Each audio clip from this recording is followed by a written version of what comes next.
लेकिन मेरे को ये समझ नहीं आता कि जब कर्म करके फल लेना है, कर्म करके फल लेना है, तो वो भक्ति का उसमें क्या योगदान है, वही मेरे को। और जब भगवान कहते हैं कि मेरी आप भक्ति करोगे तो मैं हर चीज़ से आपको मुक्त कर दूंगा, आपके लिए जीवन आसान कर दूंगा, तो फिर कर्म का दोष कैसे लगेगा, मुझे वो समझ नहीं आता। वाह, सुंदर प्रश्न है, इसलिए ताली बजाओ। सब बैठो आप लोग, अच्छे प्रश्न पूछने चाहिए ऐसे जैसे इन्होंने पूछा। सब बैठो, पहले अगल बगल की बहन है सब बिठाओ। सुनो,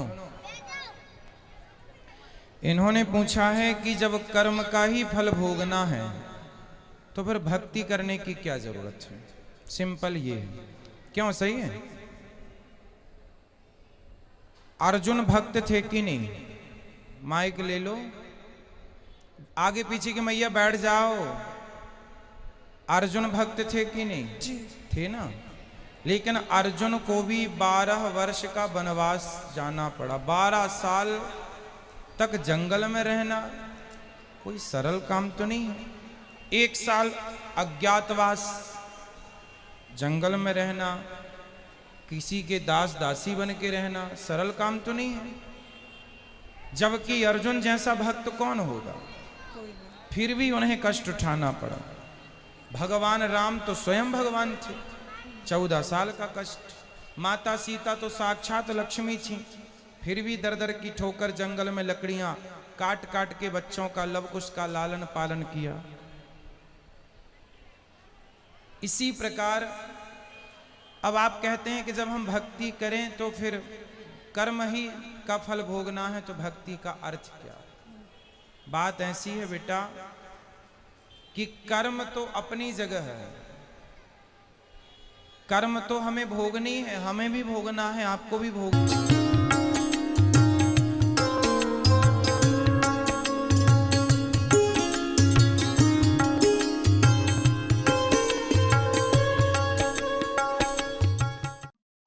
अपनात्माओं, किसी भी संत ऋषि की आप थ्योरी देखो, अपना अनुभव देखो, वो क्या कहते हैं कि जैसा भी किसी के प्रारब्ध में, संस्कार में लिखा हुआ है वो तो उसे भोगना ही पड़ेगा।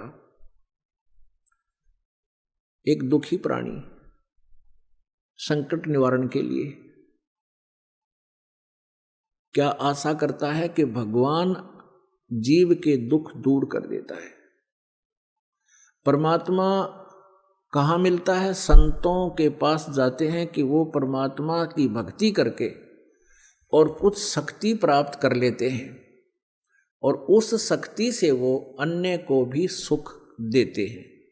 इसलिए वो कहाँ कहाँ जाते हैं? कोई ऋषि के पास, जंतर मंतर करने वाले के पास, कोई झाड़ फूक करने वाले के पास, और या किसी साधु संत के शिष्य भी बनकर जैसे वो बताते हैं वो साधनाएं करते हैं। और जब उनके संकट दूर नहीं होते हैं तो वो उस स्थान को छोड़ देते हैं, दूसरी जगह जाते हैं। जैसे कोई मंदिर में जाता है, या कोई गुफाओं में जाते हैं, या कोई पहाड़ों पर जाते हैं, या कि तुलसी जाटी के धागे बांधते फिरते हैं, कोई कहीं किसी तीर्थ स्थानों पर जाते, वहां से कोई लाभ नहीं होता, तो फिर भी ये आत्मा हार नहीं मानती, क्योंकि इसको मालूम है कि एक परम शक्ति है परमात्मा जो सब दुख दूर कर सकता है। उसके लिए फिर कोई बताता है कि हमारे गुरुजी के पास चलिए, आपका सब कष्ट दूर हो जाएगा, वहां भी चले जाते। वो ऋषि, गुरुजी, संत, मंडलेश्वर पहले तो उसके संकट निवारण के लिए कोई ना कोई धर्म पूर्ण क्रिया अवश्य बताते हैं। जब उनसे लाभ नहीं होता है तो फिर वो कहते हैं कि बेटा ये तो तुम्हारा प्रारब्ध का कर्म है। प्रारब्ध माने तेरे भाग्य में लिख दिया गया है, तेरी जीवन हिस्ट्री में लिखा गया है, इसको खत्म नहीं कर सकते, ये तो तुझे भोगना ही पड़ेगा। आप किसी भी संत ऋषि के पास जाइए, वर्तमान में भी यही सिद्धांत है उन लोगों का। वो कह देते हैं कि देखो कर्म तो तुमने भोगना ही पड़ेगा, कर्म का दंड दुख जो है तुम्हें भोगना ही पड़ेगा। भक्ति करो, आगे जीवन सुखी हो जाएगा। भले पुरुषों, किसी के पैर में कांटा लगा हो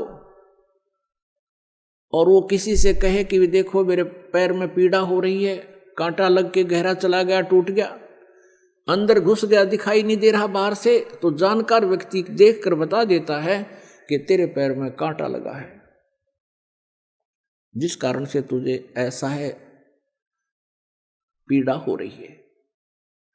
अब वो व्यक्ति ये कहे कि कांटा तो मैं निकाल नहीं सकता, कांटा तो ये निकल नहीं सकता, अब तू जूता पहन ले, आगे कांटा नहीं लगेगा, आगे कांटा नहीं लगेगा। क्या ये संभव है? कांटा लगे पैर में जूता कभी नहीं पहना जा सकता। कांटा निकले, पीड़ा नष्ट हो, फिर जूता पहनेगा वो व्यक्ति, इस डर से पहनेगा कि कहीं फिर जूता निकाल दिया और जूता ना पहना तो फिर से वो पीड़ा ना हो जाए, कांटा ना लग जाए। तो जिनके ऊपर आपत्तियां संकट आए हैं, प्रारब्ध के हों चाहे 3 ताप के हों, उनको न तो ये देवता ठीक कर सकते हैं, न श्री ब्रह्मा, श्री विष्णु, श्री शिव जी उन 3 ताप और श्राप आदि और प्रारब्ध के कर्म को ये नाश नहीं कर सकते। न ब्रह्म कर सकता, ये सरपुरुष नहीं कर सकता, न ये परब्रह्म कर सकता है, जिसको अक्षर पुरुष कहा गीता जी अध्याय नंबर 15 के श्लोक नंबर 16 और 17 में 3 प्रभु बताए।